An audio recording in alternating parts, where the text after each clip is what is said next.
প্রজাপতি পছন্দ করে না এমন লোক খুঁজে পাওয়া বিরল। আর সেই প্রজাপতি যদি হয় ঘরের দেয়াল সাজানোর প্রধান আকর্ষণ, তাহলে মুহূর্তেই ঘরের রূপ পরিবর্তিত হতে বাধ্য।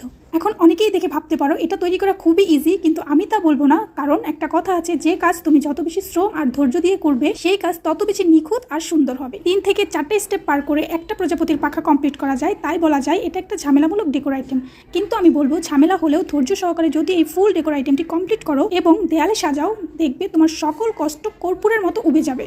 এটি একটি প্রিমিয়াম ডেকোর আইটেম হলেও এর খরচ হাতের নাগাল, কারণ এর সবগুলো উপকরণ ঘরে থাকলেও 1-2টা আইটেম তোমাকে বাজার থেকে কিনে আনতে হবে। আর যদি সেগুলোও তোমার ঘরে থাকে তাহলে তার কথাই নেই, একদম জিরো খরচে তুমি এই সুন্দর প্রিমিয়াম আইটেমটি তৈরি করতে পারো তোমার ঘরের জন্য।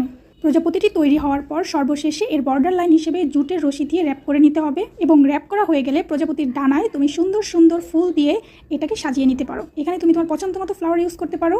তোমাদের সুবিধার্থে আমার পেজে কম খরচে প্রিমিয়াম ডেকোর আইটেমগুলো আপলোড করে থাকি, তাই ফুল ভিডিও দেখার পর ভিডিওটি কেমন লাগলো অবশ্যই জানাতে ভুলবে না। এরকম ইউনিক এবং ইজি ক্রাফট আইডিয়া পেতে চাইলে অবশ্যই আমার পেজ পাপড়িস ক্রিয়েশনকে ফলো এবং ইউটিউব চ্যানেলকে সাবস্ক্রাইব করতে ভুলবে না। Thanks for watching, tata.